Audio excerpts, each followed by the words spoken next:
Thanks, Mark. I'm delighted to be back at the Maltz, and I'm particularly delighted to be at the Maltz and to give a lecture that my involvement with Teaching Cleveland, which is an extraordinary organization, has resulted from. I was prompted, why don't you look at 1912 as an important year in Cleveland? I knew it was an important year.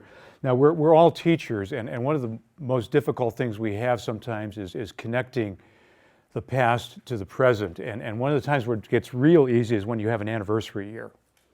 I joke with other teachers and students that we do anniversaries on 5s, 10s, 25s, 50s, and 100s. I'd like to do it on prime numbers and change the whole rubric. But this is the 100th anniversary of 1912. And so my question is how do you choose to see 1912? Why do we remember 1912?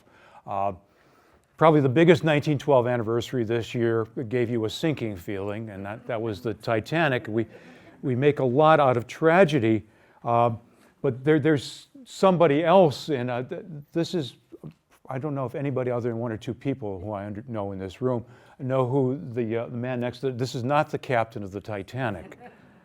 He had a beard and was a lot taller. This is Newton D. Baker, who is a Cleveland figure, became mayor of the city of Cleveland in 1912, and his mayoral administration occurred in a time of enormous change in the city, in the state, and in the nation. And in many ways, as we're going to look at in this presentation, Baker was at the center of all those changes. Now, if you're a Cleveland history groupie, the great change artist that you look at is Tom L. Johnson, and Baker tends to exist historically in the shadow of Tom Johnson. I don't think he deserves that. He's a different person than Johnson. So it's a year to remember. Why do we remember it? Well, it's a year and a decade in context. Cleveland in 1912 had risen, 1910 had risen to be the 6th largest city in the United States. And as this map shows you, in 1910, it had spread far beyond the downtown boundaries. And 1910 was, if you want to pick a date, 1910 or 1912, there are reasons for doing it. If I talk to people who are interested in Cleveland, say, what's the most important year in the city's history? If you're a sports buff, you'll say it's 1948, because that's when every team was winning anything, and there are lamentable tears that come down. If you talk to an economic historian, he'll probably say, or she'll probably say, well, maybe 1832 when the Ohio and Erie Canal was completed, and that put us on the map. I think there are arguments for 1910 and for the entire decade. I'll go through this. In 1910, it is the 6th largest city, population of 560,000 people. And if you look at some of the things that happened, I'll go through this in the decade. Cleveland is growing by annexation. There's a yin and a yang going on in this decade. We are annexing places that want to be part of Cleveland, but yet as you see something else, you see places that are being created so they can be apart, that is, apart from Cleveland. The Taylor Grant for the operation of Cleveland Street Railways comes in effect. That's a Johnsonian legacy. Fairview Park is incorporated. Thomas W. Fleming becomes the first African American in Cleveland City Council. Rather amazing, because there are only 9,000 African Americans in the city at that time. And the federal building opens in Public Square as the first part of the group plan, that mall, which is undergoing incredible reconstruction. I'll begin doubling these. 1911, 1912, you look at the dates, the Cleveland Music School settlement opens. Johnson dies, the Phyllis Wheatley Association, an organization established by Jane Edna Hunter to help black migrant women coming to the city find safety, security, and jobs and training. But then East Cleveland becomes a city. It decides not to be part of Cleveland. Lakewood achieves city status. So you begin to get suburbs. Shaker Heights Village is incorporated. Westlake is incorporated. So there's something going on, and I'll buzz you right now when your students are looking to say, well, why should I learn these dates or that? Well, do you care about regionalism? What's the future of the area? This is where regionalism, this is one of the fulcrums. Dover Village, 1912, Baker becomes mayor. The City Club, form of free speech, is started. The Junior League is established. Nottingham is annexed. In 1913, the Home Rule Charter. More about that later. The Federation for Charity and Philanthropy, what's that? Well, it's United Way season, ladies and gentlemen, and that is the predecessor for the Federation for Charity and Philanthropy. The predecessor for that, though, is the Jewish Federation of Cleveland, which is established in 1903. 1914, Cleveland Foundation has established the first community trust in the United States, a model for New York. I like to say that when Cleveland is a model for New York. I even like to say more when Cleveland is a model for Pittsburgh, but that's another story. We're so powerful that we're chosen as one of the district headquarters for the Federal Reserve Bank. Brook Park Independence Muni Light Plant goes into operation. This is a Johnsonian legacy. It's not a Kucinich legacy. It is both, okay.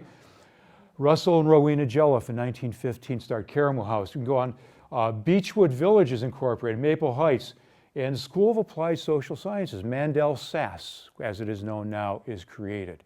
One of the first of its kind in the United States. Baker leaves, you'll find out he becomes Secretary of War in 1916. The Playhouse has its first production. The Museum of Art opens. The Women's City Club, well, you know, that says something about the City Club initially, doesn't it? The Women's City Club opens. Cleveland City Hall is dedicated.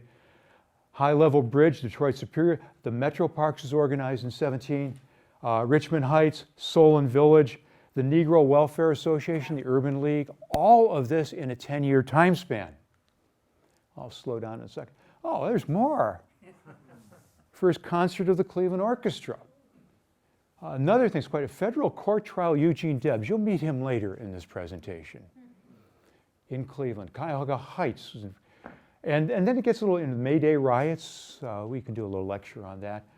Voters approved placement of a new railroad terminal on Public Square. Welcome to the predecessor of Tower City. The Community Fund campaign. Go on Catholic Charities Corporation. So now you have a general unified fund drive. You have a Jewish unified fund drive. You have a Catholic unified fund drive in Cleveland. An awesome event. Women's Advertising Club. This gets into women professionalizing. So it's an amazing decade, isn't it? 1920. Fifth largest city in the United States. These are not things that we should lament. A lot of people, we look and say, oh my God, we're not anymore. I think we need to look at these in the context of their time and then compare it to what's happening now. Cuyahoga County's population the county is growing. Cleveland's industrial production is the fifth largest in the nation. And if you want to lament, Cleveland Indians win the World Series. They do it twice, you know that, okay? But it's a decade. So why 1912? You know, is it because it's the apogee of the progressive movement in the United States? Is it because there's a new state constitution that embodies home rule and direct democracy? Is it because there's a national election that has huge consequence? Or is it because of the Titanic? No, it's not the Titanic. It's these three. And many of these three they have so much resonance to the present. Cleveland, Ohio, and the 1912 election. Well, Cleveland, Ohio, and the 2012 election in Cuyahoga County. But there's something more going on. It's a little old history here, but it's interesting. I thought the way we can present presidents to our students to make them fun. And so throwing out the first ball at a baseball game, I managed to get William Howard Taft, who was the anointed successor to Teddy Roosevelt as president. And then his competition was the Democrat Woodrow Wilson of New Jersey, former president of Princeton University. The scholar is president, the ideal is president. I think Taft's got a better arm. His stomach may get in the way. I don't know how far the ball is going to go with Wilson. So you have a standard American election. Republicans versus Democrats. Something's been going on since 1860, really, or 1856 if you want to push it further back and change the party name. And that's what it seems it's going to be until he arrives. The story can get tedious, but Roosevelt was unhappy with Taft. Taft was not as progressively inclined as a president as Roosevelt would have wanted him to be. So Roosevelt felt he had made a mistake with Taft, and so when the Republican convention met, both of these gentlemen were vying for the nomination. And Roosevelt bolted the party because he didn't get the nomination. Now, what does that have to do with us, Northeastern Ohioans? I love this picture. So Teddy. It has a lot to do with this man. Power broker from Cleveland, Maurice Maschke. head of the Republican Party. Maschke actually engineers the composition of the Ohio delegation to the party so they vote for Taft. And when Ohio goes for Taft, Roosevelt bolts the party and begins to run on a separate party ticket. It's a three-party contest, not really three, it's going to be four because you've got a socialist running, Eugene Debs. But Roosevelt, this is the one, many people will argue that Roosevelt's candidacy in 1912 and the progressive Bull Moose Party was the last time you had a viable third party in the United States. And it's all due to Maurice Maschke, a power broker in Cleveland. I love this picture. I couldn't find a better picture of Maurice Maschke, who happens to be Jewish. And so the election really is it is fragmented in part because of Cleveland, and then Cleveland has all sorts of roles in the election, particularly on the Democratic Party. Because at Johns Hopkins, Woodrow Wilson intersected with a history student there, another student there named Newton D. Baker. Baker and Wilson knew each other from their days together at Johns Hopkins. And so when the election comes up, Baker, the Democrat, Baker becomes an ardent advocate for Wilson's election. He pushes the Democratic Party in Cleveland. So there it is. It's over the seminar table in Johns Hopkins. And so that election, a few more anecdotes about the election, things that you can tell students they might think are fun. Maybe they shouldn't tell students this. Roosevelt was running, and some of you may know this story. There was an assassination attempt on Teddy Roosevelt. He was in Milwaukee. The man who tried to assassinate him was a man named Schrank, who was eventually judged mentally unstable. Schrank claimed that he had a dream in which President McKinley, who had been assassinated, rose out of his casket and told Schrank that it was Roosevelt who had McKinley assassinated. So Schrank was out to do justice. The fun part of the story is really truly Rooseveltian. He was getting out of a car to give a speech in Milwaukee. Schrank walked up to him, shot him nearly point blank in the chest. But Roosevelt gave long talks, longer than mine. And the bullet went through his glasses case and the folded up sheets of the talk and lodged in his chest. And Roosevelt insisted, like a bull moose, to go on and give the talk. This is very... As you know, the Republican vote is split, and Wilson is elected, which thus gives the mayor of Cleveland a real connection to power in Washington, D.C. And the next thing that happens in 1912 is something we don't tend to study enough. It's the state constitutional convention. Yawn. Well, folks, the last time the state of Ohio had changed or amended its constitution successfully was in 1851, when it was largely a rural state, largely before industry and massive immigration came to the nation. So in 1912, there was a state constitutional convention, and they put forth 42 different amendments that the public would vote on to change the Constitution. And one of those was very important. It was called Home Rule. It's something that Tom Johnson wasted his fortune and his health on in trying to get home rule, so he and the people of Cleveland could create the form of government that best worked for a city like Cleveland. And what that epitomized, the struggle for home rule, I like our old state seal. You see the smokestacks, you see the immigrants, you see the two different Midwests that arise. Here's the urban Midwest. And so there always is this tension between Columbus and downstate. Do you want to go in red state, blue state? Huh? You want to play some things there? And there was a struggle to get home rule. And the home rule amendment to the Constitution is passed. Why? Because Newton D. Baker is down there lobbying for it. Why? Because Hiram Johnson, the progressive governor from California, comes to Ohio. Why? Because Hazen Pingree, the progressive mayor of Detroit, is there pushing for a liberal, progressive constitution. We're going to get into progressive for. So you get that. There are several things that don't pass, two of which really resonate in what I call sort of the failure of progressivism. One, Ohio women were seeking the vote. That amendment failed. And there was another amendment that dealt with the rights of African Americans, and that amendment failed. So if we're looking, the progressive era is a very positive time for the United States, but sometimes only in certain ways.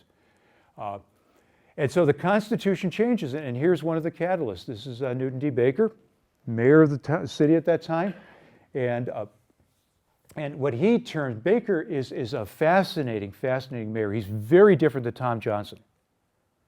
You ready for a personal comparison? Tom Johnson is old. He is not college trained. He is a professional moneymaker. He starts out as an office boy in a streetcar franchise in Louisville. He becomes a streetcar magnate running franchises. He gets into all the corruption of the time. He falls off his mule on the road to Damascus, if you will, and he's converted into a single tax Henry George reformer. He's a sincere reformer. He is bigger than life. He's theatrical, and Tom Johnson, one of his acolytes is this man. Johnson is 47 years old when a young 30-year-old lawyer trained at Washington and Lee and Hopkins comes up to Cleveland. Baker had been born in West Virginia, and he becomes a lawyer for a man named Martin Foran in the Johnson administration in 1901. He enters the administration and quickly rises to become city solicitor. He's a 30-year-old young man imbued with progressive ideas for change, well-trained, an extraordinary speaker, absolutely extraordinary speaker. He's diminutive. He's 5'5", younger than Johnson. It's sort of like Mutt, it's not really Mutt and Jeff, but he passes that. And the other change in the Constitution is what we call initiative and referendum. And students, well, what are initiative and referendum? They allow the public to change things that the legislature has done that they don't like, or to initiate things that the legislature. When did initiative and referendum last work in the state of Ohio? Issue 5, in 2011. So what was done then has resonance now. And so if you have students who say, well, politics, I have no voice in politics. Yes, you do. More than just the voting booth. It's those two things. And what Baker is into is he calls it civitism. He makes up words. He wants to have an informed public. And if you read stories, and this I think is a reminder to all of us about Cleveland in 1912, 13, 14, 15, the public's knowledge of what is going on in government and how government operates. And if you believe what you read, right from recent immigrants up to old-time Clevelanders, they know how the system works and they're vested in the system how it works. And that's what Baker advocates. And Baker's, he's the man who gets the municipal light plant built. Now we have a 3-cent streetcar fare. Thank you, Tom Johnson. But Baker he has 3-cent dances at dance halls in Cleveland, public dance halls, 3-cent light, I don't know how they did that, and 3-cent fish. He has municipal trawlers out on the lake catching fish and selling it to the public. Okay, that's socialism, right? No, I'm sorry. Progressivism. Let me go through this as quickly as I can. You know the period. It really starts late 1880s. It rises in the 1890s, flourishes during the decade we're talking, and then the argument is, does it disappear or does it come back in the New Deal? And progressive reform, what are the needs for it? The needs for progressive reform because the United States has changed. Cities like Cleveland have changed enormously. This was supposed to be, according to Moses Cleveland, a town of 4,000 people, as large as old Windham, Connecticut. And after that, as it got bigger, it was going to be a mercantile community. And it was probably going to be, in their imaginations, a homogeneous community of people who looked like them.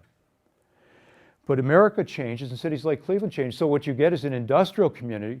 This is the Latin and Bloomfield skirt factory, with new ways of making money, new ways of working, new conflicts between workers and employers, sorting out the whole system of capitalism, overcrowding and civic despair that's unbelievable. This is a 1905 photograph.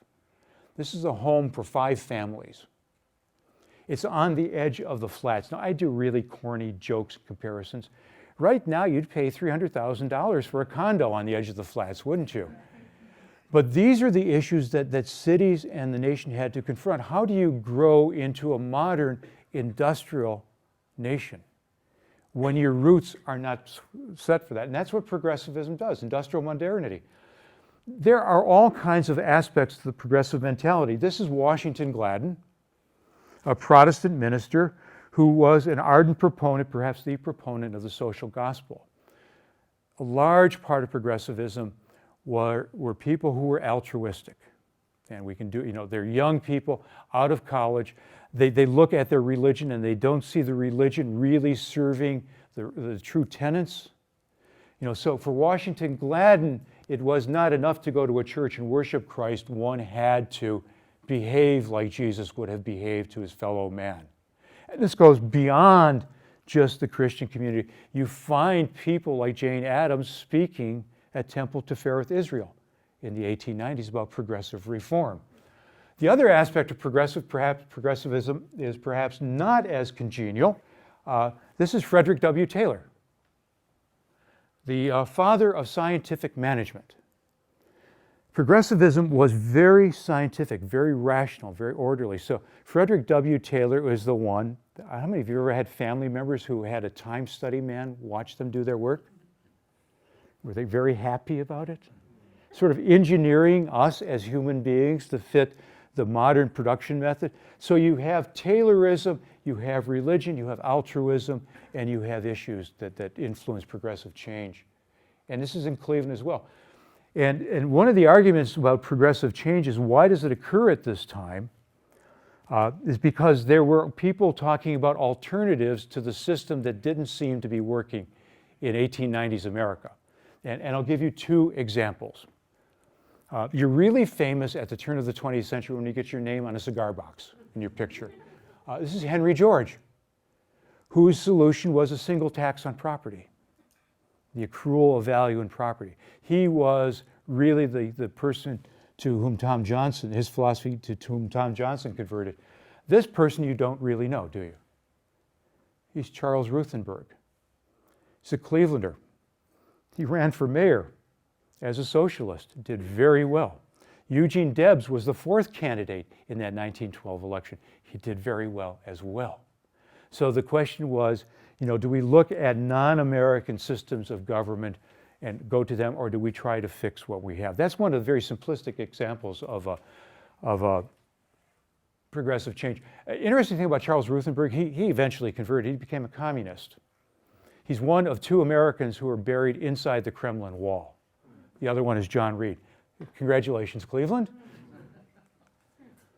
How does progressive reform look in Cleveland?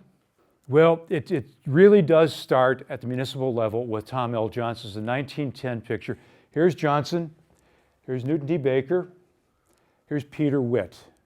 Peter Witt is Johnson's gadfly.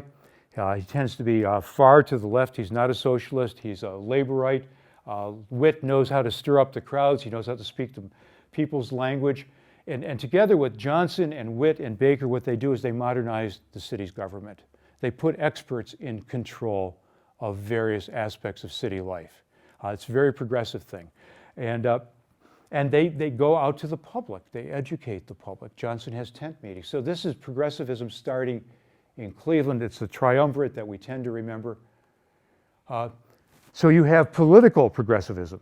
Johnson removes the take off the grass, don't walk on the grass signs. Johnson puts a minister in charge of the Cooley farms. He reforms the penal institutions in Cleveland. Johnson brings in Edward Bemis to clean up the water supply in Cleveland. Johnson puts Fred Kohler in, very professional cop, to straighten out the police force in Cleveland. Lincoln Steffens says Johnson is the best mayor of the best governed city in the United States. Lincoln Steffens is a national writer. It's like Tom Friedman doing an op-ed on Cleveland. Now, there's another progressive influence in Cleveland coming from a direction that you'll never really, it's from the Chamber of Commerce. Chamber of Commerce, and not the Union Club, really is, in my opinion, the other engine for change. It's the Chamber of Commerce that looks at civic problems and says, we got to fix them. Now, why they did this, you can be either, sort of kind or cynical. And so they look at helter-skelter housing, so they create housing codes for the city.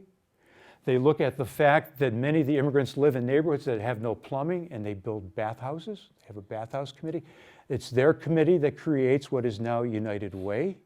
So they're working to fix the city in a different direction.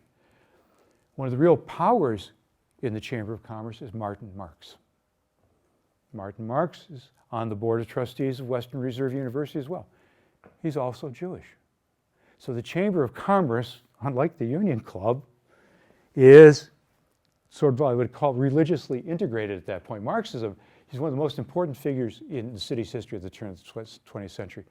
If you don't believe me about the Chamber of Commerce, you should read their minute books at the Western Reserve Historical Site. They're awesome. These people were doing everything. And so, what do you get? Well, they organize charity and philanthropy, and that brings in the philanthropic aspect of Cleveland. So you get Fred Goff and the Cleveland Foundation. Fred Goff he creates what used to be the Cleveland Trust Company. He is somebody who handles trust, and he's afraid of something called the dead hand of the past. For an example, lame example, somebody leaves their money to establish a trust fund that will serve the needs of shoeless paper boys. That's not going to survive the ages. So what Goff does, it looks at a community trust that will administer the wealth of the city, and that's the Cleveland Foundation. The other person who's involved is Sam Mather, who's probably the wealthiest man in Cleveland. And Mather has a number of personal charities. He's on more boards of trustees than you can count. I don't know if he ever attended all the meetings, but he's a prime advocate for organizing what becomes the community chest and United Way. So Mr. Mather and Mr. Goff organizing benevolence, creating a community trust, rationalizing trust, rationalizing the way you raise charitable money. It's pretty cool. And then we also rationalized the landscape during the Progressive period. You won't recognize this, but that's where the railroad station was supposed to be. This is the mall in the group plan. It's Beaux-Arts architecture. And so Cleveland gets the best architects in the nation to create really a national landmark out of an area that was what we would call slum clearance. That was, by the way, the red light district of Cleveland at one point. Anybody lament the loss? Now, the other aspect of progressivism is embodied in the same thing. He rationalizes the park system. His name is William Stinchcomb, city engineer who creates the Emerald Necklace, which we all celebrate today. But when you read about how the Emerald Necklace, how does he get the land? How do people sell? There are other sides to the story about how the land is acquired. And I'm not trying to be negative, but he has an idea, and as a true progressive, he maps it out, he engineers it, and creates it. Capital and labor. What do you do about the strikes? What's the solution between workers and employers? How do you solve that? Just ask Hostess. Okay. You miss the Twinkies, won't you? Okay, here's Latin and Bloomfield again. Here's here's Paul Feiss, one of the partners of Joseph and Feiss. There is a serious garment industry strike in Cleveland in 1911. Serious strike. And after the strike, the garment manufacturers, mostly Jewish, begin to look at what were we doing wrong, what can we do right. And so they begin something, and this is, it pushes against you, corporate paternalism. So if you're looking at the Joseph and Feiss factory in the 1910s, you were finding Joseph and Feiss has a company cafeteria. It has schoolrooms where they teach English to the immigrant workers. It has a company baseball team. It has theatrical performances. If you look at another one, Prince Biedermann, they have an employee senate and an employee House of Representatives. You could later look at things like Lincoln Electric and Thompson Products. They do the same thing. There's a lot of argument about corporate paternalism, but Paul Feiss is a leader in trying to find a way out of this angle. The other issue, too, is social settlement houses. How do you deal with immigrant neighborhoods? And this is so much part of what I think maybe your students could get into, because the founders of social settlements are just a little bit older than your students. They're young college graduates who feel they want to do something in the world. Your students may go into AmeriCorps someday, but in many cases, they came to work at social settlements. One of the first in Cleveland was Goodrich House, now Goodrich Gannett. People took up residence in the immigrant neighborhoods. They lived there, they shared their knowledge, they worked for the people in the neighborhood. This one is Hiram House, which is down on Lower Woodland Avenue, and that's the founder, George Bellamy, a young Hiram College graduate, looking at backyard conditions in the neighborhood. They tried to change politics, they tried to educate, and so if we look at our legacy of neighborhood centers today, that's where that is built. But this is the thing I think where young people can really relate. And of course, we organize charity, and then this is Mandel Sass. We decide that in the rational world of the United States progressivism that we can teach social work. Now, we take that for granted, but you have to realize that social work was individual impulse. It was part of the ministry. It was part of something. Some people would argue that you felt benevolence inside of you. How could you be taught to be benevolent? But it was also a system because the issues had gotten so complex. Case file work begins to be begun at that point. So these are two things in Cleveland, and Mandel Sass is going to be celebrating an anniversary as well soon. And then part of progressivism is the cultural change in Cleveland. This is the Cleveland Museum of Art before the new edition. And this is Adela Prentice Hughes, the woman who created the Musical Arts Association, which created the Cleveland Orchestra.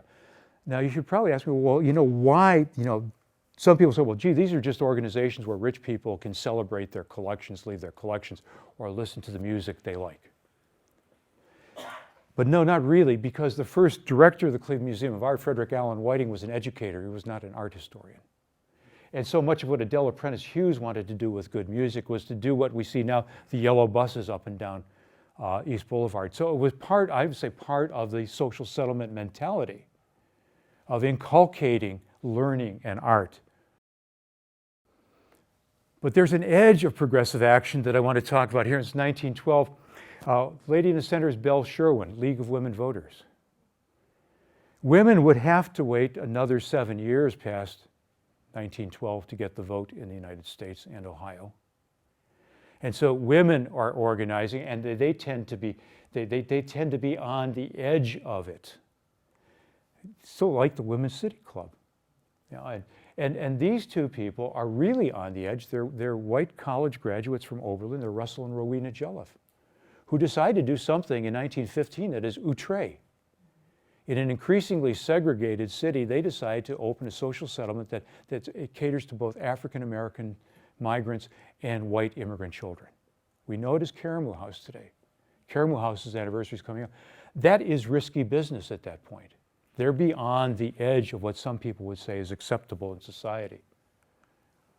What became of the progressive vision?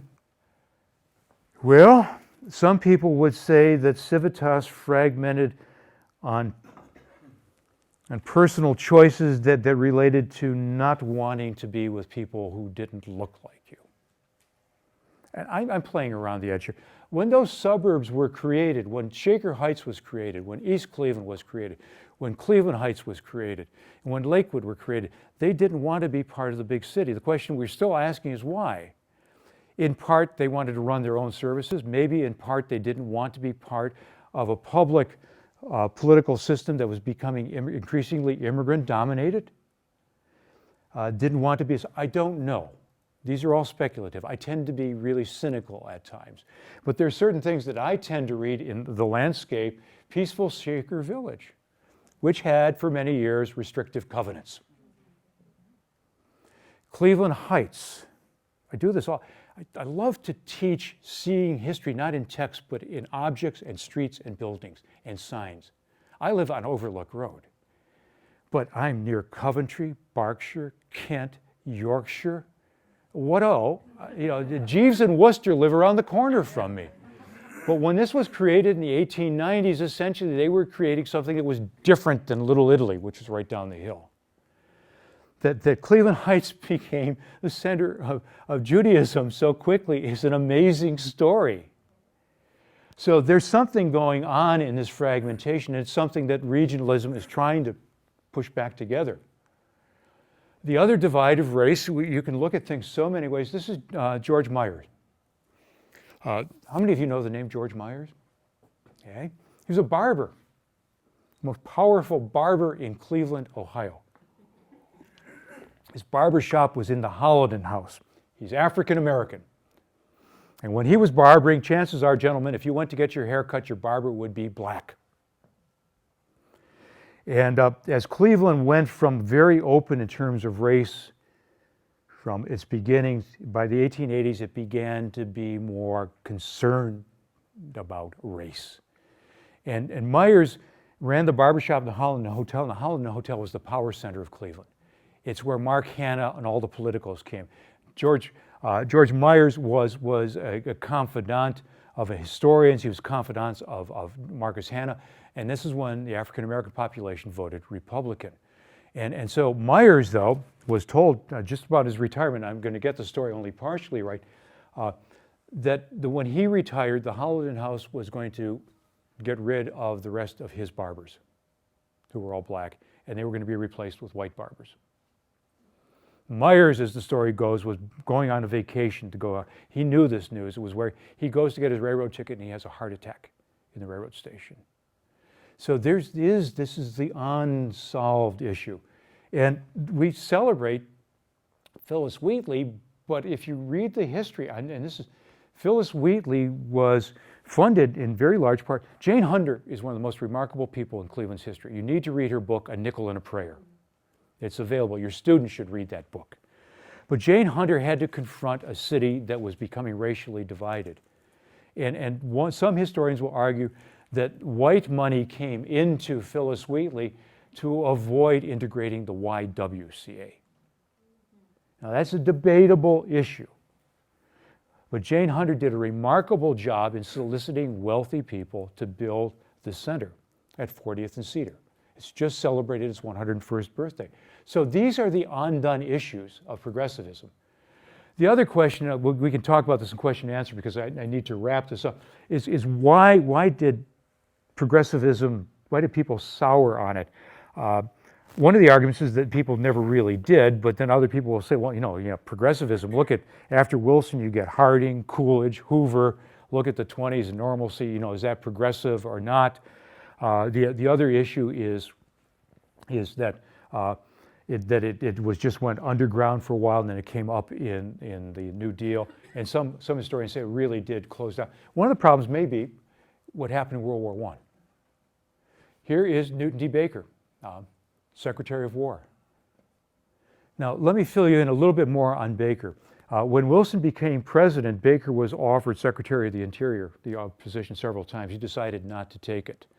He decided not to run after 1916. He wanted to go back and start a law firm, which we now know as Baker Hostetler. Why did he want to start a law firm? Because he hadn't gotten rich in politics. He didn't have the money that Tom L. Johnson brought with him. He needed to make money. But then he was offered the Secretary of War position before we got into the First World War. I don't know if Newton, and some people felt that Newton was too much of a pacifist to do this. And a lot of people made fun of him because he was so short.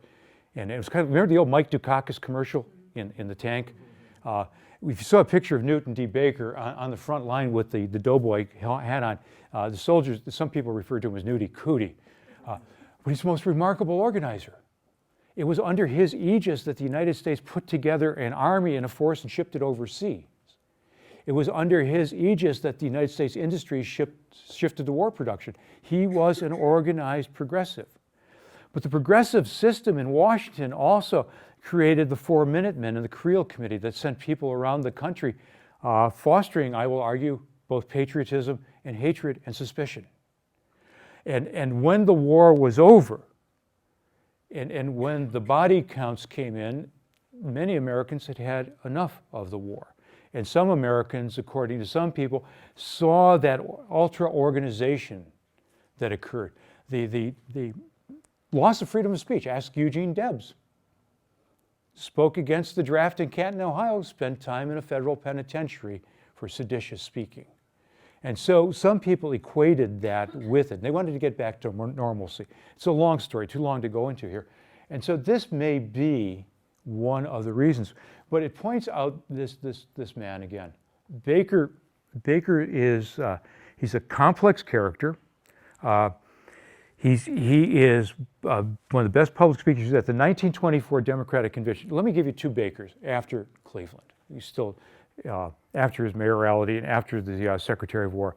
The one Baker is at the Democratic Convention in 1924, and his ultimate dream was Woodrow Wilson's dream. Wilson wanted Baker to be the next president. Wilson's dream was the League of Nations. And the League of Nations was not going anywhere in the U.S. Congress. As a matter of fact, Wilson probably brought on his stroke and his illness by his stumping for the League of Nations around the country. And Baker did the same thing. He put his heart into it. And at the 24 Democratic Convention, there was a platform item about the League of Nations, and it failed on the platform. But Baker got up to speak before the convention. And you can read it. You can just Google Baker's speech, 1924 convention. He was set to speak for 20 minutes, and he brought up the image of him as Secretary of War on the battlefront in a hospital, talking to a dying soldier, and talking about that soldier's wishes for peace, what his mother would want. And so he equated this with the move for a League of Nations, peace in the world. When he stopped, the applause wouldn't stop. People were crying in the audience. He stayed on the podium for an hour totally. He was that kind of an orator. But in 1932, he's a Democrat. Some people claim that he could have had the nomination. FDR got it. But as the New Deal goes on, Baker begins to slide away from the New Deal because he feels the New Deal is imposing too much on private initiative and private enterprise. That's sort of my reading of it. The New Deal agencies are too overwhelming. He's complex. There are people who know far more about Newton D. Baker than I do, but he's the point in 1912, I think, that links Cleveland to all these other things that are happening. And it's that story of 1912, and it's not this story that we need to look at. And it's that type of anniversary that we need to teach with. And if, we have less than a month till 1913. So I don't think I'm ever going to do this lecture again until I can find 19. But look through your Cleveland history books. Look through Teaching Cleveland. Look through the Encyclopedia of Cleveland History. Look at timelines. Look at the organizations whose anniversaries are coming up and see if you can use those to connect with your students about how people work together, how, like the Jelliffs, they dreamed beyond the possible. I mean, our motto at Case Western Reserve is think beyond the possible. That's what the Jelliffs did. And they weren't that much older than your students. This is about young people, not old people, doing remarkable things. And it's about people of different backgrounds, an ethnic city. I always tell 2/3 of the population of Cleveland in 1920 was of foreign birth and foreign parentage. And this is the population, Civitism, this is the population that Baker and others claim knew how their government worked. So those are things I leave you with. I'm not lecturing as much as I'm preaching, and it's time to kick the soapbox away because we're probably running out of digital space to record. Thank you.